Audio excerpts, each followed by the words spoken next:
What's up, and welcome to Nighttime at the Nerd Bar, episode 104. Woo! Yeah. We are coming to you live on this Monday evening. We have a live chat going, so if you're in there with us live, join us and chat on my notification. Speaking of, make sure you have your notifications for when this goes live. So be following here on Fanversation. Subscribe, that notification bell, so you don't miss it. I appreciate your phone informing you that you have gone live. I know, it's like... That's very fun. Yup. So with big Monday energy, big 3-day weekend energy if you are in the US and your company decided to acknowledge this federal holiday as a holiday. And if you were at one of many conventions this weekend like I was, big post-con energy. I feel that. It was a long weekend, but it was a work day for me. So let's it was get not into... a work day for me. I spent it mostly horizontal. Exhausted. Well, we're still excited to be here. Yeah, we are. We are exhausted. But yes, hello. I'm Carrie Lane. And I'm Katie Cullen. And I'm rocking my Firefly hoodie that was a booth at Comic-Con that they do this really cool art. It's like realistic drawing style, I would say. But some of their pieces are a teeny bit uncanny valley that some it looks phenomenal. And like this one, I'm like, I bought it. But some other ones, it's like, it's either needs to be more realistic or needs more cartoonish. So, but always I nice have to see my that. Bleach D20 from Faded Whale. He's actually currently doing a sale on a lot of his fun shirts, including the D20. So check that out. He does really good stuff. Nice. Yeah. And then follow us over on Twitter, NTATNB as well. Yeah. And to be up to date to things. So we're going to go into some anime news, other news, and we'll be talking solo leveling, Delicious in Dungeon, and recommendations. Stick around for all of that. Before we get into that, real quick, let's take a look at the greetings from the chats. We got Giga Derek says, ready and waiting, and greetings from the void. Hello. Hello. Hex says, I made it this time. Yay! Welcome back. And although I'm painting while watching, so multitasking like a boss, we like you do, my dude. And jokes on you, Kia. Been here for 30 minutes. Hey, we are happy when you all get here, and you know it's that Monday energy. So sometimes it's not exactly right on start time, but you know what? We will always be here, and we'll let you know otherwise.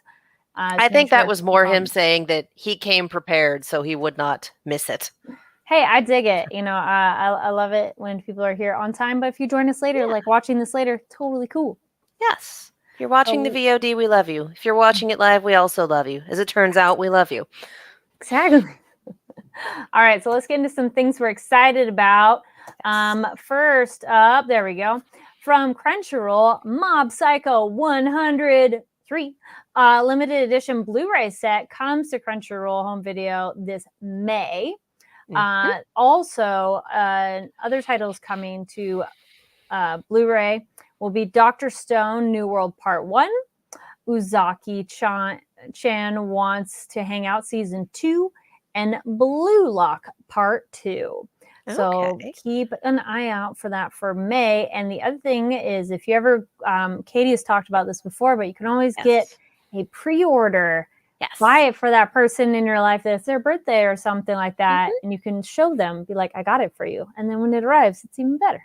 Yeah, you print out the picture, you put it in the card, and they're like, I know the timing's not right. It's not been released yet, but this is on its way for you. Like, we do that all the time, especially when shipping gets screwy around the holidays or there's a pre-order for something that's not out yet. Like, highly recommend that. Also, with the way that things are going across streaming as a whole, I am a very big proponent of physical media, of owning the thing that you can hold in your hands. Like, physical media is a good thing, guys. Highly recommend across all formats. Yes, and we'll post some pictures as well on that Twitter page, which I'm like, wait, let me show it one more time. NTA10B.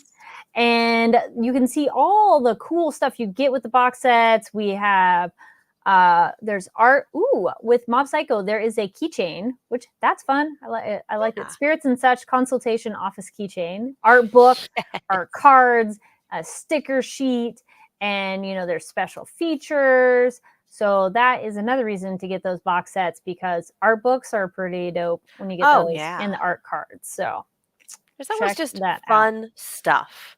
Oh, there we go. Boom. Yes. All right. Continuing on, we have more news for the Crunchyroll Anime Awards. Yaosobi, Hiroyuki Sawano, DeMarcus Lawrence, Mercedes Varnado, and more announced for the 2024 Crunchyroll Anime Awards. For the first time, the Anime Awards will reveal, that's the words, its very own theme song, produced by prolific composers Hiroyuki Sawano, who worked on Attack on Titan and Solo Leveling, and Kota Yamamoto, who also worked on Attack on Titan as well as the Seven Deadly Sins, and they will perform the piece live at the ceremony Ooh. on March 24th in Tokyo. Grammy-nominated musician Porter Robinson, Indian film actor Rashmika Mandana, I can read, Dallas Cowboys star player DeMarcus Lawrence, and wrestling legend Mercedes Varnado have also been added to the star-studded list of awards presenters. The full list should be available on Crunchyroll. You can also look forward to special performances by Japanese pop star duo Yaosobi, as well as recording artist Shing02 and hip-hop band Oma and DJ Spin Master A1. So basically, the Crunchyroll Awards are just going to be a blast. Mhm. With that is so much star power available all in one performance. Because it is going to be a live stream, time zones are going to be a little screwy depending on where you are. So you may need to be prepared to tune in early or tune in late, depending on, again, your time zone relative to Tokyo on March 2nd. But it looks like it's going to be a blast. Oh yeah, no, I'm excited of the different celebrities, which is Oh, even cooler because you might get other people who are maybe newer to anime be like, oh, I know that celebrity, and that could be their gateway drug of getting more introduced. So yes. we love to see it. It's also fun to see, like, way back when we were younger, so 2 decades ago, give or take, it's anime is weird and obscure and nerdy, and now like we've all grown up and everyone's in different career paths, so now there is like Porter Robinson talking about it, just Megan all Thee sorts of Stallion different. promoting anime too, and how Yeah, much he loves it, which is awesome as well. yeah, So some who people I maybe, believe is also set to be there as I one of think the so too. presenters this year. Yes. Like, it's been pretty great, honestly. Just being like, oh yeah, no, we're all nerds. That's great. And then last week, was it Channing Tatum who went with Yep. his daughter to Demon Slayer, to the Mhm. Demon Slayer premiere that Crunchyroll put on in New York? Yep. Yeah, so guys, it's everywhere. It's still wild getting used to anime is everywhere and people from all walks of life are watching it and we're just being open and cool about it. I love this. Yes. Yes. A little different gear shift, Mhm. but something important too. If you were, this is for if you're in the Los Angeles area, but anywhere else as well, and it'll make sense in a moment. So today, if you were not aware, is also the Day of Remembrance, which is it was after the signing of the Executive Order 9066 on February 19th, 1942. Now, this order led to one of the most stark violations of civil liberties in American history, and it was under the guise of national security. Over 120,000 Japanese Americans were forcibly removed from their homes and incarcerated during World War II. So this is a day to remember the consequences of prejudice and the fragility of human rights during times of fear and uncertainty. So in the LA aspect of it, at the Japanese American Museum in Little Tokyo, which is Japanese American National Museum in Little Tokyo, which is an amazing museum. If you haven't been to Little Tokyo, one awesome anime pilgrimage, anyways to go. And this museum is really great because it has a lot of history, and they have some segments which are really cool because it really feels like you get to walk through and feel like you're in history, which, I mean, yes, museums do that, but this one I feel has some really great exhibits. And so they had a special event today, but it's okay if you weren't in the area. It is a museum I highly recommend checking out. And I think this is also just important because a lot of people don't remember about this piece of our history here in the United States, Yeah. or they never really learned about it. And it's like, no, this is definitely, it's important. We did that. Mm-hmm. We did that. And it is important that we not forget. Mm-hmm. So today, you should look up more on that if you are not familiar with it, and learn a little bit of history and just kind of reflect on the significance and importance of days where we should think about and remember those things, because ideally we don't want them to, the goal is to not have that happen again. Yeah. So anyway, Something about not learning from history means you're doomed to repeat it. Like, yes. we did that. Let's never do it again. Yes. And yeah, and sorry, I was looking over the chat, and so wanted to share that piece of history, and I know it's a little more solemn, so pivot there. And now let's get over to something a little more different pivot. Yeah, this is not a clever, snappy segue. Today. No, but We're I just did have going. the thought of learning from your mistakes, and this was a prediction you had that I feel we kind of went to solo leveling of like, hey, maybe we shouldn't go into dangerous spaces. This And absolute gallivanting dipshit. I swear to God, this. At least he had the teleport stone. It just took him way too long to be like, maybe I should use this. I'm like, bruh, the second you get, half my health with one hit should be the second you get the hell out of Dodge. Like, yes. Okay. And this is just the first boss in here. That's not even the main boss. This is just the dog at the gate. It's like, even then, even before rolling in, it's only going to get worse from there. Yeah. That dude should have been like, no, peace out. I'm sorry. Come back another time. Even before rolling in there, he's holding this key going, yeah, it could be an S rank dungeon in there or beyond. And I'm like, oh, and you're just gonna roll in on your own. You unbelievable. I did not get a chance to rewatch this. I watched it yesterday after I got home from Gallifrey. I didn't get a chance to rewatch it, but I want to back it up because first we saw that he could double his daily quest, and if he maxed out everything on the daily quest, he got extra special rewards. But I want to talk about that regenerative bit. And this is the point where I call in have cat hair somewhere. It's driving me crazy. The upsides of being a pet owner. I love her very much. Yeah, again, this is going to be the point where I call in chat to be like, please look up this specific name for me because I don't remember it and I didn't have a chance to go back and get a screenshot. When he gets that regenerative boon, it goes from regeneration to blessing of so-and-so. Like, it is an actual person's name there. And there's flavor text about it being the blessing of a very powerful mage. Now, if you are working in a world that has a lot of history to it, if you have a fictional world with a lot of lore, with a big timeline, all that fun stuff, you will get things like this. Like, the examples I can think of are D&D. You have like Bigby's Hand and Mordenkainen's Magical Mansion and things like that, where it's spells named after the casters who created them, because the casters were big and powerful enough people that left their mark in magic itself, in the history of the world. So that's what I think of when I see this. This was named after someone. This was very explicitly the blessing of a mage. Who the fuck is that? Who is this? And why are we now upgrading to spells and boons and whatnot that look like this, that are named after a person? And what's killing me is that our protagonist is so incurious that he's not sitting here going, there is no acknowledgement of who is that, or this thing has someone's name on it. Why? Yeah, I was looking. Nothing else has had someone's name on it up until this point. So that this is making me crazy. The great Kundiaru's blessing. Yes. Who the hell is that? The great spellcaster. Who the hell is that? And again, this is the point where I continue to have my nice little pinboard theory over here that this world that we're looking at is actually a game.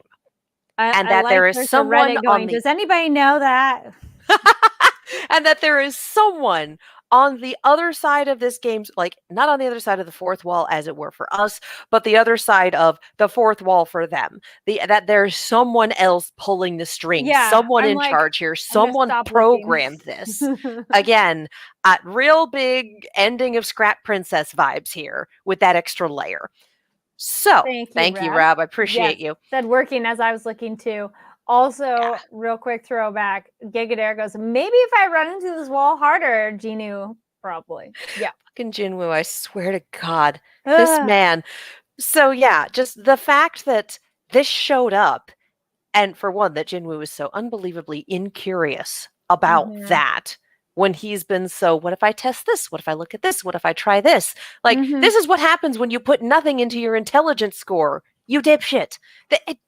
And he's still not balancing that out too. No! We're kind of hoping like, okay, at the beginning, sure, you want to get the strength up, we get it. But can you start evening that out, sir? And he's made it fairly clear that he's not extremely fluent in video games because we had that moment of him talking to his sister like, you play games. What do you do when this happens? So, yeah. Thank you. He's I not do think familiar that's a bummer with that he'll never get drunk again. That, you know, often that can lead to very bad behavior, but that's a little bit like bummer. that is definitely you're only picking your drink because you like the flavor then. Yeah. And it's just he frustrates me. Sure. He just frustrates me the way that he is going through this. It just anyway, but that's also how I'm wired. It's like, oh, here's this thing, and I'm like, who is that? Tell me the name. Why is it so important that we have this person now? Who is Kandiaru? Tell me the lore. And he's just like, oh, this explains why I regrew my limbs. Okay. And I'm like, that's not the question I had. I just kind of figured that it was part of the blessing, that it wasn't going to leave you mangled on the side of the road, that it wanted a player who would be able to continue to play the game. Like, I understand this. I didn't question that. I want to know who the fuck Kandiaru is. But no! If only because I'm probably still watching, so it's parallel timing of you would really appreciate the thing in True Detective, the current season 4. It is a common theme for one of the detectives officers to say wrong question. You're not asking the right questions to get to the right information. So he is not asking the right questions. So, yeah. Oh, I did a lot of that is not the question I asked this weekend. Like this answer. That's not what I asked. Yeah. Just that is not what I asked you. Yeah. So yeah, that is of course the thing that I got stuck on watching this episode. And those of you who stuck around for this show long enough know that I often get stuck on small things that are sometimes inconsequential and are sometimes the thread that you need to pull to get to other things. Occasionally I do have a nice little pick up the phone I called it moment, but this again to me speaks to larger video game mechanics, a larger world, something else going on. I'm trying and to again, find what's extremely incurious protagonist. Yep. And I am just sincerely hoping that eventually he shares this with someone else cottons on, someone else who's like, but how does this work? And actually starts exploring things because, oh my God, I am frustrated with Jinwoo. He's just, it's not that he's not smart. He is intelligent. He just makes me crazy. Thank you, Heck. Yes, I haven't watched it yet, but I'm ready to watch it. Heck, if you're just listening, Heck says True Detective finale hype. Oh my gosh. Yeah, no, for that and everything on this channel, no spoilers, please. And we are not reading the manhwa for this, or the webtoon. We are not reading the manga for Delicious in Dungeons. So, and it is taking everything in my power not to devour the both of them. Believe you me. So we got Gigadare going, got some big Final Fantasy vibes from this fight, especially 15 with the Burning City and Flaming Cerebus. then this is similar prediction of the great spellcaster is the world's DM. I don't think so. Okay. I don't think so. I think, again, this speaks to a layer of lore that we don't have.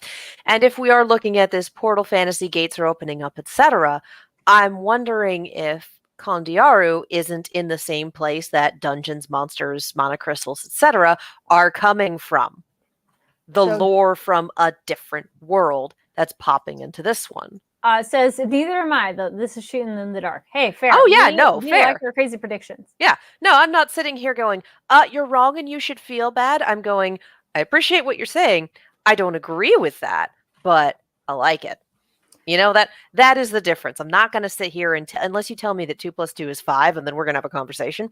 I'm not going to sit here and tell you that you're wrong when you posit a theory. We might not have theories that align, but I'm not going to sit here and be like, that's invalid because my Fifi say so. No, fuck that.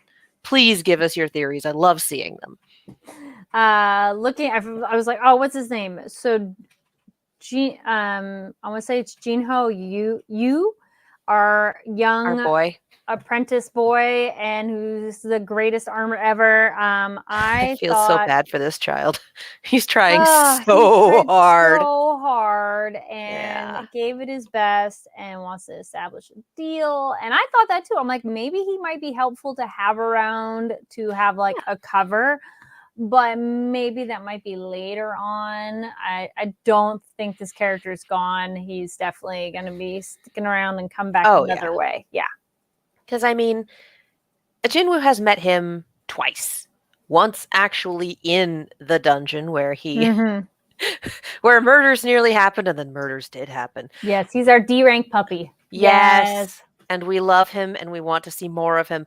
And once in this, we're going to have a nice coffee and talk business propositions. Like, this is a younger son who had an awakening when his older brother didn't. So he probably isn't stood to inherit the company. He's just trying his best. So I can see why he would cut his teeth on a raid you find on Craigslist, as it were. And I can see why he would talk to Jinwoo about, like, hey, I've seen what you're capable of. I would love to bring you on. We could do this, just give me long enough to get this whole thing sorted so I can become the guild master, so I can, do this for the company. And the world building we have of company owned and company sponsored guilds, and then using that to kind of farm resources, as it were, when dungeons pop up. Also, only 7 S-ranked hunters, and poaching them from another guild is a bad plan.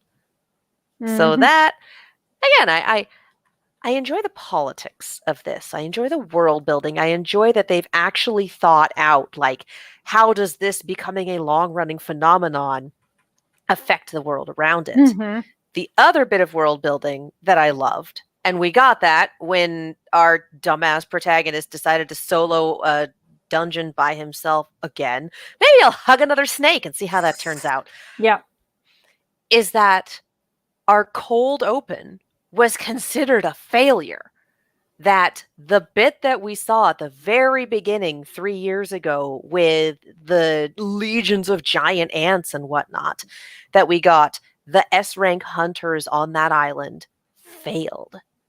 And we got nothing else from that. It's like, one of them is in retirement. The rest of them are, I guess, sponsored by guilds at this point, or possibly dead. We don't know. Presumably they were sponsored by guilds, because it's the only one of them not sponsored by guilds is in retirement, and name dropped, I believe it was the dedicated healer, which, the healer goes into retirement. Shit. Like, no, you want a good, powerful healer in your party. Yes. Anyway, I want to know what happened, because it looked like they had it fairly well in hand, and they had 5 S-rank hunters there, and one of them leading a legion of people to fight back against a giant ant colony in what looked like was a dungeon break. So how was this a failure? What happened there? Did things get out? Were they only ever prevented from getting out by the fact that it was an island and they couldn't get past the water because ants and water don't really get along? Like, what happened? Yeah. Tell me. So again, just little snippets of world building. I thought the cold open was just to kind of show us something cool and get us used to the Yeah, I level thought of it was gore we'd be seeing. exactly. The fact that it actually came back around and is a known event and a known failure for the strongest people in the world. Tell me more. Put it into my eyeballs. I want to see this. Looking over the chat, Gig Derek says, speaking of guilds, we got the murder brother wanting to murder. Yes. Okay, over there? Oh yeah, no, As, just as you again. take a sip. I watched this with my roommate, and sometimes that leads to us just. Have you watched things with us? I don't remember. I don't think we've I don't. actually watched something. I No. don't think you've had that experience. No. No. We yes and a lot, and Ah. we commentate, especially if it's something that we can pause and back it up. So Yeah. she got to see me losing my noise over that boon is named after a person. Who are you? Why aren't you asking questions about who that is? And watching this older brother, this scene with him going, all right, who was it? All right, those two, great. What happens if I do a murder in another country? Good to know. Am I busy this week? Oh, okay, I'm busy this week. Well, I guess I need to survive until I can get to them next week. And so the joke has become pencil me in for murder, which sounds like the name of like a cozy murder mystery, you know? But it's this guy going, pencil me in for murder. I'm like, I dig it. all That's right, a fun buddy. way to describe it. Yeah, it's pretty much how it went down. It makes me wonder where he is because Yeah, that's true. his assistant's name was Lauren or something like that? Or Laura? Ooh, I don't remember. It was something that was definitely it was American or English, or it was like Laura. He could have an assistant from anywhere. Yeah. But I think it's that idea, since it's anime, we would maybe first think it's Japan, but maybe not necessarily. So, I mean, he did say, for one, it's an adaptation of a manhwa, so it could be taking place or in it's Korea. Yeah. But I'm also thinking like he's in another country, hence the line of questioning about what happens if I murder someone somewhere else. Yeah. Yeah, the extradition rules, which makes me think, he is somewhere else, somewhere that would require some travel time. And I think his assistant being named Laura puts it like, oh, is he in the Americas? Is he in Britain? Is he somewhere where Laura would be a more common name? Australia. Yeah. Yeah, regardless, just not there. So we have a little time in terms of pencil me in for murder. But the fact that he's a known figure, because we also had a flashback to the poor government official who has to take care of just everything. Well, I don't know if he's a government official or if he's guild liaison. He's something. Taking care of just damn near everything. Also getting the dossier on his desk, like, here are our two survivors. Well, okay, it's this guy again, but why do we care? Because one of the people who died is the older brother of this other dude. I'm like, oh, this other dude's important. And then we, smash cut to pencil me in for murder. So okay, this is why the agencies need to be kept abreast of the situation, because now whatever the hell this is involved. Again, it's no wonder that both older brother and younger brother are of the murder will solve my problems type. Like, who taught that to who exactly? Which way did that chain go? And then is it family trait of what are the parents like too? Yeah. I mean, regardless, pencil me in for murder cracked me the fuck up. Semi-circling back a little bit, Rab says, power creep, S-rank hunters 3 years ago were less capable than current rank S-rank hunters? Very possible, because, I don't remember this moment, but how long has this been going on that, like, even if they're S-rank then, they've had more time with it now, so they're better than they were, would be my guess. Their powers can't increase. No, but their magic can't get better. Their skill level, experience, their confidence, their literal physical ability, because as we've also seen on this show, is your powers stay the same, but you physically can get stronger and have better endurance of like doing regular exercise kind of thing. So they could be better at it than being like, I've never gone in, and just literal experience of what do you do in those spaces. So yeah, maybe they're just better Maybe. now after it's been some time. It's also possible that that particular instance was a very bad dungeon break and that there were too many monsters that were too Yep. strong for the force that was there to handle. Because also it was an island. Mm-hmm. So how are you getting there? What do you have in place as opposed to a slightly more urban area where, say, you could fly them all into the nearest international airport and get some support from other countries? Yeah. I don't know. I'd love to have more details. Oh, the world building keeps coming, so we like Yes. it. We want to know more. Again, it is taking everything I have not to read ahead. I know, right? You're like, yeah. That is iron self-control and a lack of free time. It's fair. Yeah, I'm like that. No, I really liked the fight with Cerebus, but I felt he was so stupid, and I'm like, but why? I get it. I get the line to level up, and he got some really great stuff finally from winning in the end, but I don't want this to be a pattern of I'm going to go into spaces I am not ready for and possibly die. The thing is, Genu, stop. Yeah. I mean, for one, yes, absolutely, bro. For God's sakes. I will say, I don't know if he would have gone for it had the particular carrot for this dungeon not been the elixir of life. True. And then he that wants to could get that probably cure for his mom. Mm-hmm. So that is a particularly enticing carrot. And that is a solution to a problem that they've had for years, and the reason that they have been flat broke for so long. Yep. So again, him just coming home with a thing of fried chicken and a 12-pack of beer, and his sister going, "Oh my God, we're splurging," thinking like, it's fried chicken. It's not that expensive, is? Oh my God. So yeah, like it does make a big difference. Yeah. I think that's it on this episode.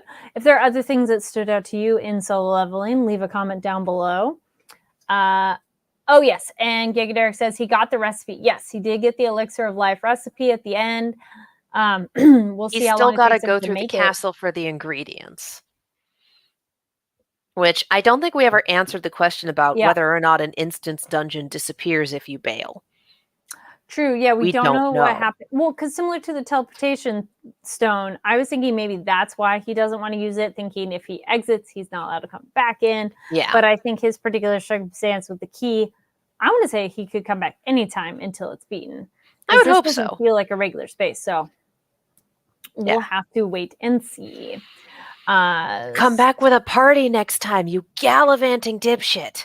Though just because you have a party does not mean you survive. No, but you have better odds. Yes. My Nobody's God. thinking our group back again, and they still suck. God. They're kind of adorable though, and I'm glad they came back. I'm glad they're not dead. And I like they're so concerned of like our jewelry, and you guys are idiots.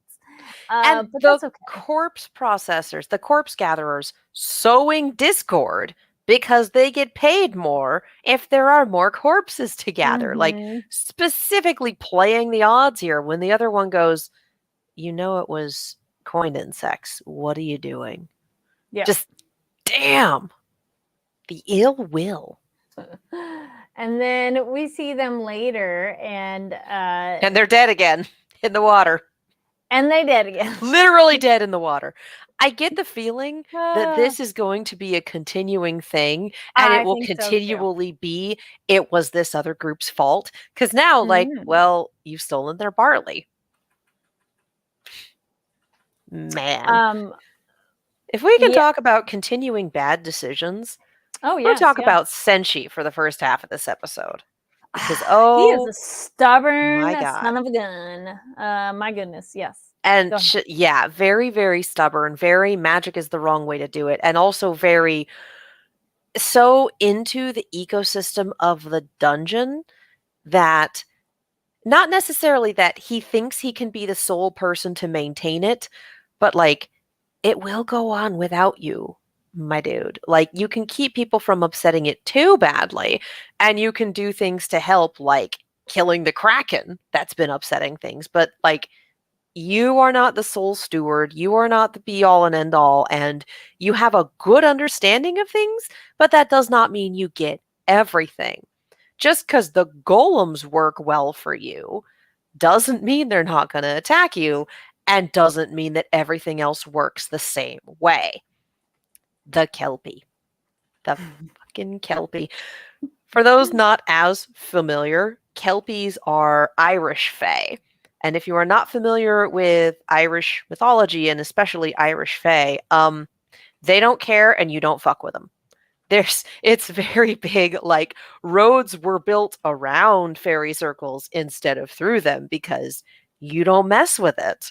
They work on rules that are incomprehensible to mortal beings, and they will 110% fuck you up for what might seem to you like no reason whatsoever.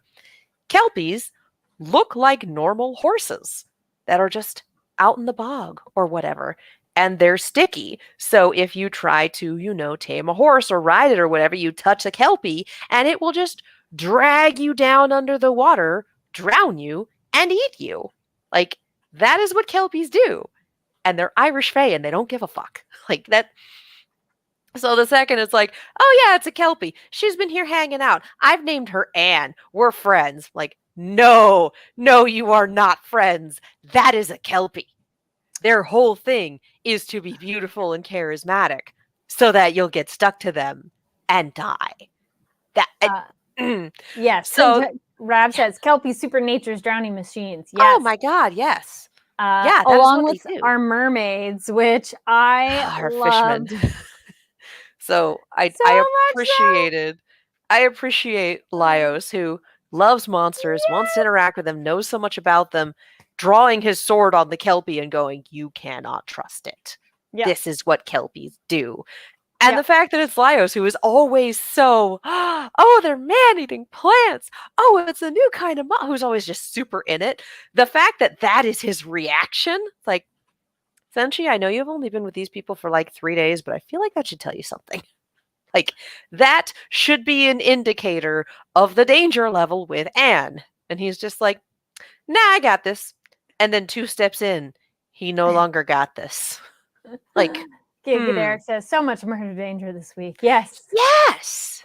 Well, the other thing with Laios is I loved him singing so wonky to off sing the mermaids. Oh my gosh, that was hilarious. And one of those simple, just 2D animation, but the side eye that she gives him, like, bruh. So funny. Bruh. I thought that was super big. Mwah. I honestly, subtle but funny. The way I take it is he was actually in earnest trying to sing along, and he's just this side of tone deaf. Yeah. He's not, because here's the thing. If you can sing, it's hard to sing poorly. Like, if you're trained, then it is hard to purposefully be off key. So makes me think that he actually is trying his best, and he is just not able to do the thing. And he's like, man, I never get to finish the song. I have the whole thing memorized and everything, and they just leave. It's like, oh no, you actually did want to sing along with them. That's really cute. I think you're right. I don't think he was trying to sound bad. I mean, he was trying to sound loud. Yes. That's true. But he probably doesn't actually know he's as off key as he is. Yeah. And then I'd almost say Senshi can't hear him through the hair in his ears, but we need to give him a bath. Well, Senshi was also over with Marcel and focused on the task at hand. Yes. We didn't get as much with Kilchuk this episode. I feel like after last episode, that's okay. Exactly. Yeah. But I liked with Marcel doing her very best and learning how some magic doesn't always quite work how you expect. And I'm enjoying their absolutely no magic, her so much magic, and they need Yeah. to find that sweet spot in the middle of you both have very valid points, and maybe, you know, it depends on sliding scale there of what to work with. Because walking I on water was super cool, and I'm like, well, that's convenient. Well, I did appreciate the whole hair is important to magic. It's important Yeah. to keep it clean and groomed, and the fact Mm-hmm. that Senshi is just covered in beard and that he never takes care of it actually makes the magic bounce off of him and Yeah. not take. Mm-hmm. Like I kind of love that as a mechanic, honestly, and that like Yeah. no, we are doing magic this time because this is the best way to do it. It's not a if you forget how to do it the hard way, it's like if you choose to do it the easy way, you'll never do it the hard way again. It's Mm-hmm. this is the best way to get us across monster infested waters. You are being stubborn in a way that is detrimental to the party and nearly Yes. got you murdered. Yeah. But I appreciate her getting the fat, making soap, which That is was something that, cute. that she was doing the traditional way Yeah. and then gifting it to him and it being used to clean him up. It's very circle of life.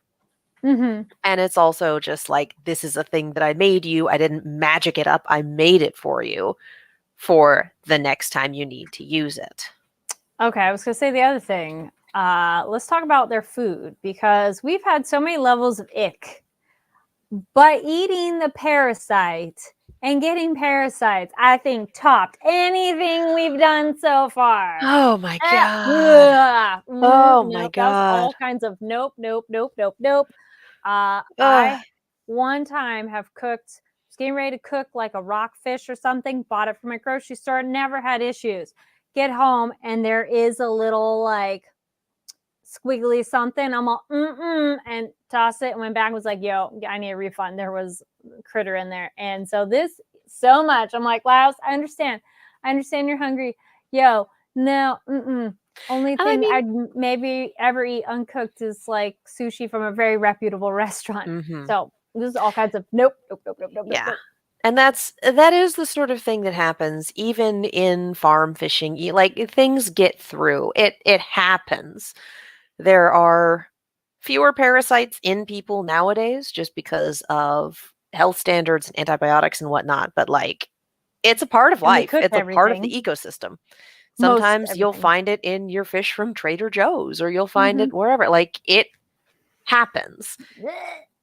But the fact that he chose to eat it raw, like, bruh, why are you like this? And it's like, oh, it could eat a Yeah. hole in his stomach. Just cast healing magic on him every few hours. Like, it's so just offhanded. Poor Marcel having to wake up every few hours to take care of him. Like, dude, your life's decisions sometimes. Like, you were 2 for 3 here. You were great with the Kelpie. You were great with the mermaid. No, 2 for 4. Because then it was, we said that when we do this, we would not eat demi-humans. Don't you dare push the boundary on demi-humans. And then still having the fish people eggs in the porridge, which, stop that. That's awesome. Yikes. Yikes. Yeah, I get fish eggs, but like, again, No, the but demi-human knowing problem. yes, that they are where they came from is the Yeah. no. That is Yeah. you don't get to do that. You don't get to sneak that in. You don't get to do the other people not knowing what's in their food thing. Like Yes. Oh my gosh, that's yes. fucked up. That is fucked up. You crossed a line, bro. You crossed a line. If you want to continue your grossness out, there is one of the episodes of the newer American Horror Stories where a model swallows a tapeworm essentially Ooh. to stay skinny, which is Ooh. a real thing that some people do. And that is Don't recommend that. no. Yeah, that one. No. It is bad for you. Yes. It's just bad for you. Yeah. Just don't. So yeah, do parasites that. are just. I think it's the fact that they like feed upon you that just makes it even more. bleh.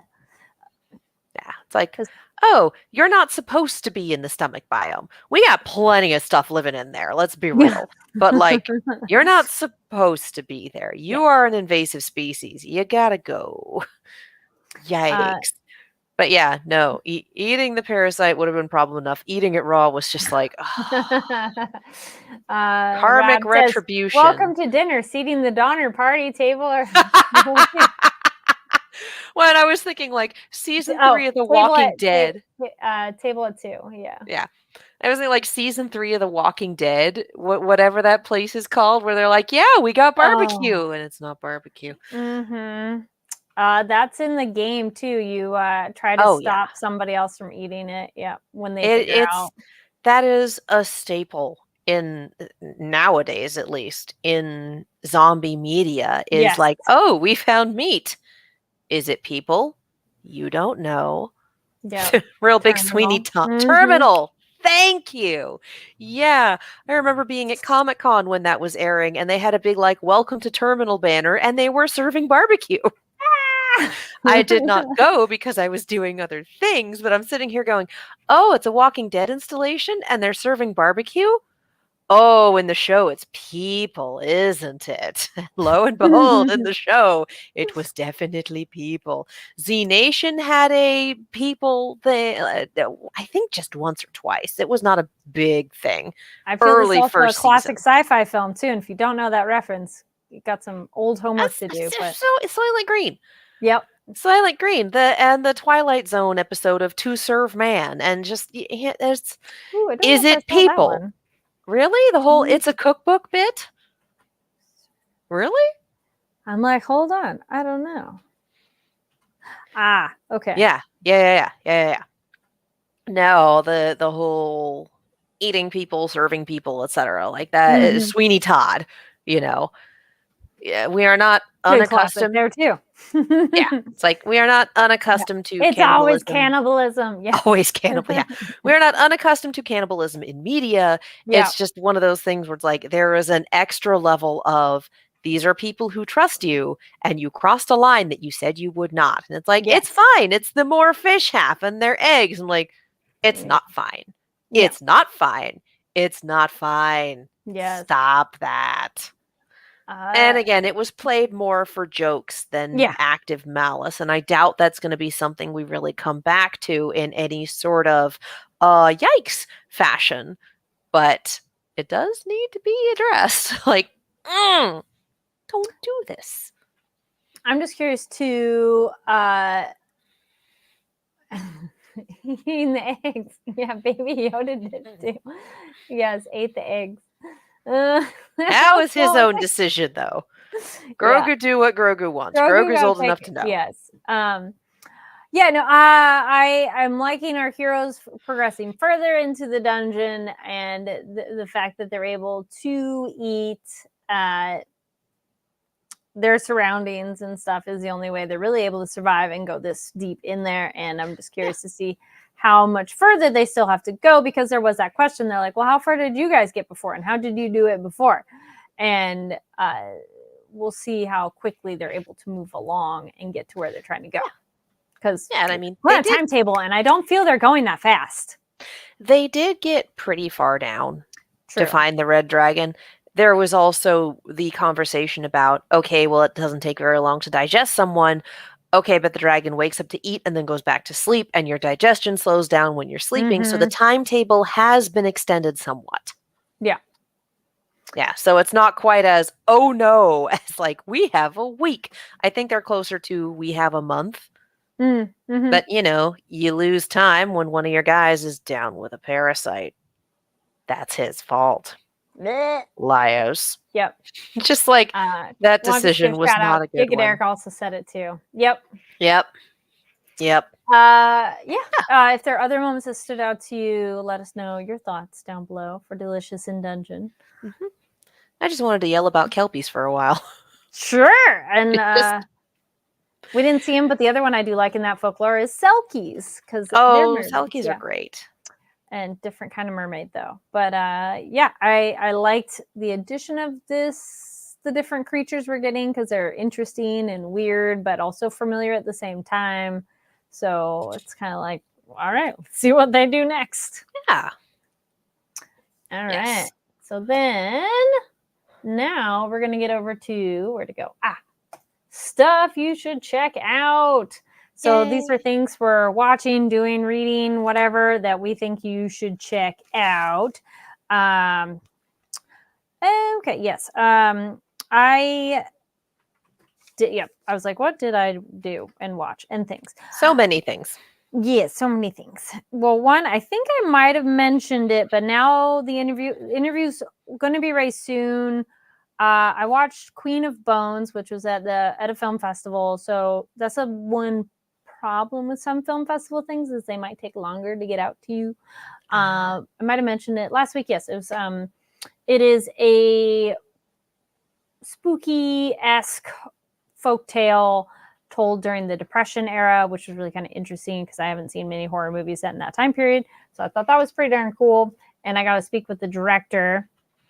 And so stay tuned for that. But Queen of Bones, if you want a little more slow burn horror, and keep that on your radar. And the other one I did watch, which was really cool, is Dear Jossie. And that is a film from India. And that director, if you're here, you like nerdy, geeky stuff, he directed Cell with Jennifer Lopez. He directed The Immortals. And he also, according to IMDb, because I was like, wait, what? It was the Britney Spears, Pink, and Beyonce Pepsi commercial where they're in the gladiator arena. And I was like, oh my gosh, I totally remember that commercial. So this movie is nothing like any of that at all. But it was cool to be like, oh, I love your filmography. No, this one is based on a true story. It is a heads up if you see it at some point. It is Romeo and Juliet. It does not end well, but it was told really well because there's actually a lot of humor before the turn of tragedy and where things go wrong. But the interesting thing is I brought my friend and then we were like 15 minutes in the movie and she goes, I know this true crime. I listened to it on one of my podcasts. And so I was like, oh, okay. But that made it easier for her to digest it and watch it because then she's like, I know it's coming. And the movie is not as horrific as what happened in real life. But it was just interesting taking a real life true crime and like making a film of it. And, so anyway. I thought it was very good, but it is a heavier thing. So, warning, there's some very graphic stuff. And when it comes to true crime, you've always kind of got to, like, I realize that the movie is not true crime, but just its origins, etc.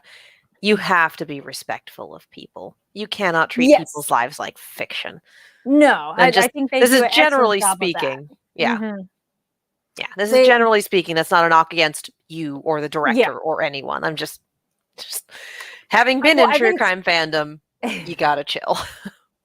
I think it's just interesting too to take. I mean, the director did not make it because it was true crime. Is more just there was the evidence that made this case come to light was what kind of spurred the like, what kind of world could this have happened, and then built it backwards that way. Which I thought was interesting. Cool. And then another one, kind of pivot and kind of a neutral recommendation. And curious for any Shakespeare fans out there. I saw the movie Henry V with from 1989. And let me double check on the name because it's that thing where I'm going to think the name and have the wrong thing. But it is one that I just don't think it's that great of a play. And I don't know why it's so popular. And it's like, why is this a thing? It is, yes, Kenneth Branagh he plays Henry V. And then I got to see the play, which actors are phenomenal. There's some great, really cool how they staged some of the fights. It was like almost dance choreography for some of it. And you're just like, this is so cool. But as a whole, I was like, I just don't know why this has like lived on the so lasting much. power, the staying power. Yeah. There's plenty of other Shakespeare plays I like. So I'm just kind of curious. This was one I wasn't as familiar with. So that was kind of interesting. But any Shakespeare fans out there, do you like Henry V? What is the appeal for you? Because I felt it was one of those things, both the movie and the play. I don't feel like I wasted my time, but I'm not going to rush to telling anybody, though I'm telling all of you right now. But, it's that thing where I'm not telling my friends like, oh my gosh, you got to go watch this one.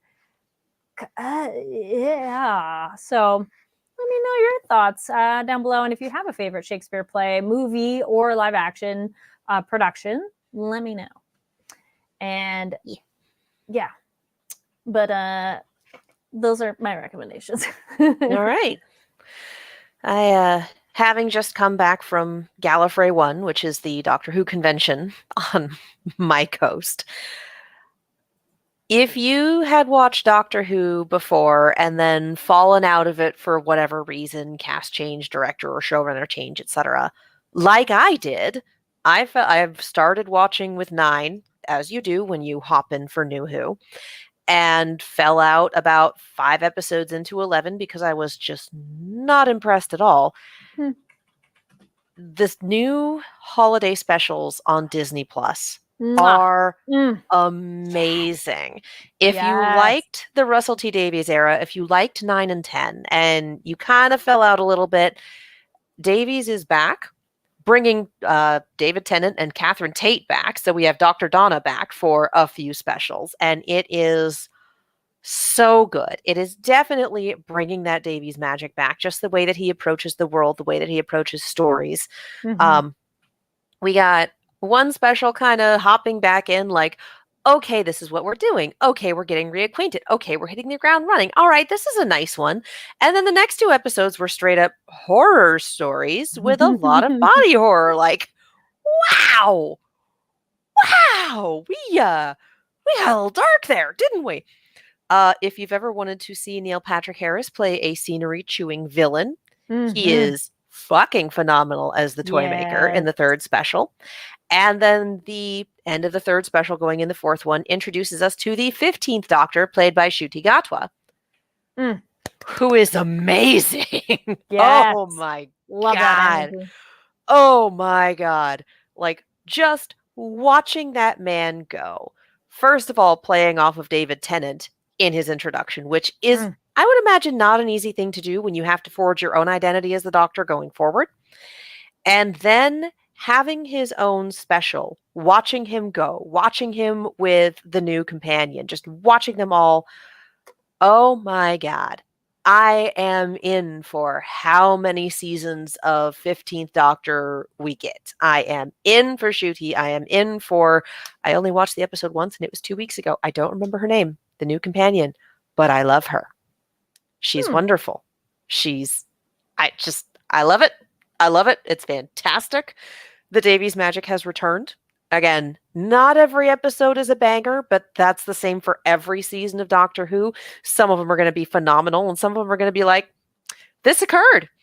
But if you hopped out for whatever reason after the Davies era, and you've got a Disney Plus subscription, hop back in for the specials. They are so good in so many ways. A+, highly recommended. Do the thing. And if you're in the LA area next year around this time, come to Gallifrey. Come to the charity auction. Doing a little brag. We raised $22,000 for the Trevor Project this year, which is big for our auction. So yeah, come to Gallifrey 1. We have a very good time. It's Ruby. Excellent. Ruby, thank Yes, you. Ruby Sunday. Yes. Thank you for that. I just completely cash dumped it. It's But yeah, it's a good time to be a Whovian, honestly. It is such a good time, and Ncuti does an unbelievably good job. Giga Derek has a good point. If you're up for some free psychic damage, we're all older than Ncuti.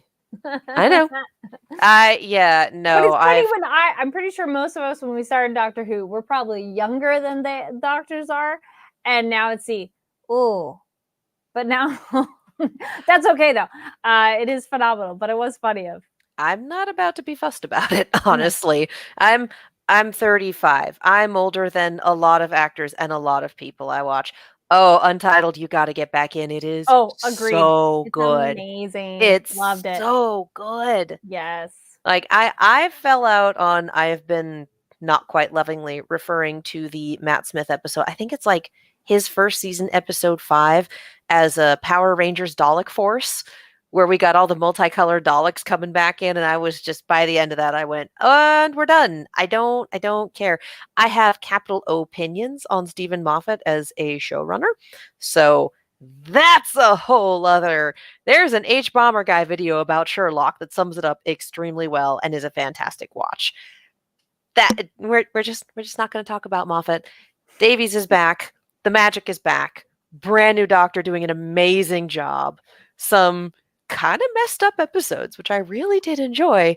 And again, True that. Neil Patrick Harris gleefully chewing the scenery as only he can as a super powerful entity from beyond the boundaries of time and space. You know. One does not mess with the toy maker, Yeah. except when one does. Anyway, highly recommended, A++. And if you want to stick with some creepy stories, we also just finished Alan Wake earlier today. Have not done the DLC yet, and will have to borrow a PS5 again in order to play Alan Wake 2. But yeah, there's something about a game where you can turn on a radio and they're like, anyway, here's the new single from Poets of the Fall. I'm like, yes! If you've never listened to Poets of the Fall, you should. If you have consumed Alan Wake in any capacity, the Old Gods of Asgard, which is the in-game band, is Poets of the Fall. It is them. It is their music. It is their vocals. It's just them under a different name.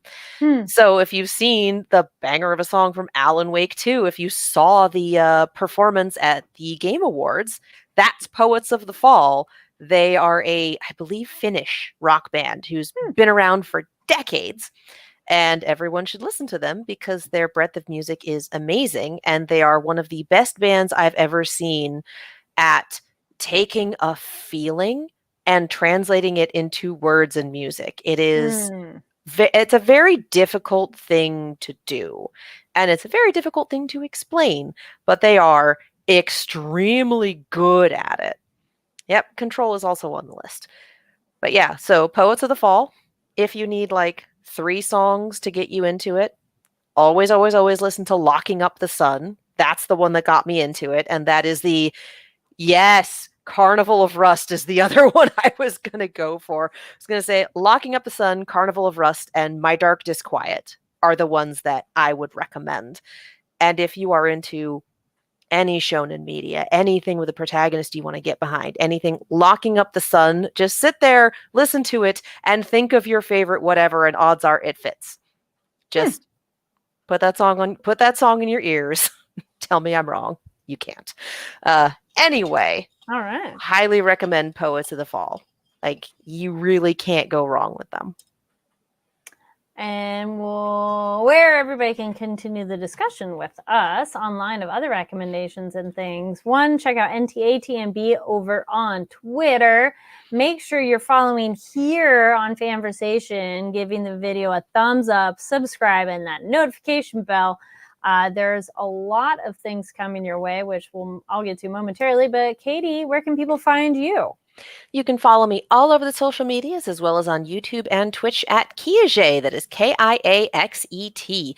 I am also a co-host on a YouTube channel called Silver Screams. It is me and my roommate talking spooky things. Nice. Yes, that's spooky. And y'all can find me online at Carrie D Lane. That's KARIDLANE. And here on the Fanversation channel 1, if you're here because of solo leveling, that interview is up. So go check that out. I talk with Alex Lee and Caitlin Glass, who are involved with the dub of the show. So if that's what you're watching, and even if you're not, it was a really interesting discussion of what it's like behind the scenes for them, what surprised them about the show, and more. So go check that out here on the Fanversation channel. There are other interviews coming to the channel very soon from the Santa Barbara International Film Festival. If you follow me over on Instagram, there we go. I have the director Tarsum Singh and the lead actress, which is tagged on my Instagram. But I'm also the same username across all platforms. So check that out because it's somewhere I've tagged the things or shared the things. So makes it easier for all of you. So thank you everybody for tuning in and joining us live. If you joined us live, if you're watching later, awesome. We love you as well. Comment down below on the different stuff we talked about. There we go. And we will be seeing you next week. Bye. Bye.